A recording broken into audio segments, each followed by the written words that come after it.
தேனி தொகுதியில பாஜக ஆதரவு பெற்ற வேட்பாளர் ஒருத்தர் நிற்கிறார். யாரு? தினகரன். இதே பாஜகவை பத்தி அவர் என்ன சொல்லியிருந்தாரு? பாஜகவில் சேர்வது என்பது தற்கொலை பண்றதுக்கு சமம். யாராவது தெரிஞ்சே கிணத்துல விழுவாங்களான்னு கேட்டவர் இப்ப என்ன தெரிஞ்ச கிணத்துல விட வந்திருக்கிறாரா? அதைத்தான் இப்ப தேனிக்காரங்க கேட்க வேண்டிய கேள்வி.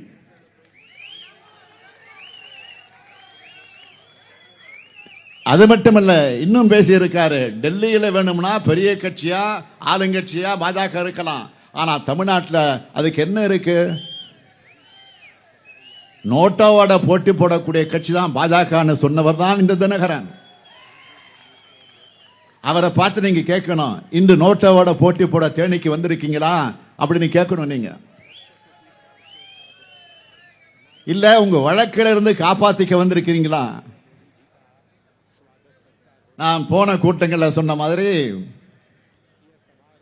மோடி வாரண்டியோட ஒரு வாஷிங் மிஷின் வச்சிருக்காரு. மோடி ஒரு வாஷிங் மிஷின் வச்சிருக்காரு.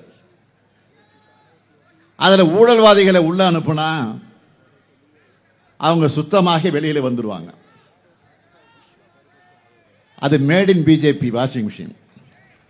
Mat in Japan, made in America, made in இங்கிலாந்துலாம் சொல்றோம்ல, அது மாதிரி made in BJP washing machine. அது அந்த கட்சியோட கூட்டணி வச்சுக்கிட்டா அந்த வாஷிங் மிஷின் வெளுத்துரும். அப்படி வெளுக்கப்பட்டு பாஜக கூட்டணி சார்பில் நிற்கிறவர் தான் தினகரன். 1995-96 ஆண்டுகள்ல வெளிநாட்டில இருந்து 62,61,000 அமெரிக்க டாலர்களை அங்கீகாரமற்ற முகவர் மூலமா பெற்று இங்கிலாந்தில் இருக்கிற நிறுவனங்களுக்கு சட்டவிரோதமாக கொடுத்து அந்நிய செலவாணி மோசடியில சிக்கினவர் தான் இந்த தினகரன். பெரா போன்ற சொற்களை தமிழ்நாட்டில் முதல்ல அறிமுகப்படுத்தினத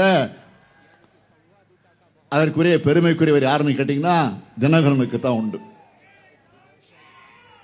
இந்த வழக்க 30 ஆண்டுகளாக இழுத்துக் கொண்டிருக்கிறார். இந்த வழக்கில் அவருக்கு 28 கோடி ரூபாய் அமலாக்கத்துறை அபராதம் விதிச்சிருக்கு. இப்ப புரியுதா ஏன் இவர் பிஜேபி போனார்னு?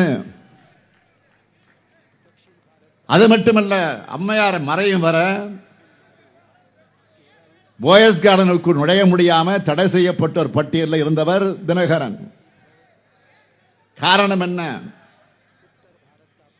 அம்மையார் சொத்து குவிப்பு வழக்கோட தன்னோட வழக்கை சேர்த்தா தனக்கும் தண்டனை கிடைச்சிடும், அதனால 2 வழக்கும் தனித்தனியா நடத்தணும்னு அம்மையார் ஜெயலலிதாவின் வக்கீலையே மிரட்டினது இவர்தான்.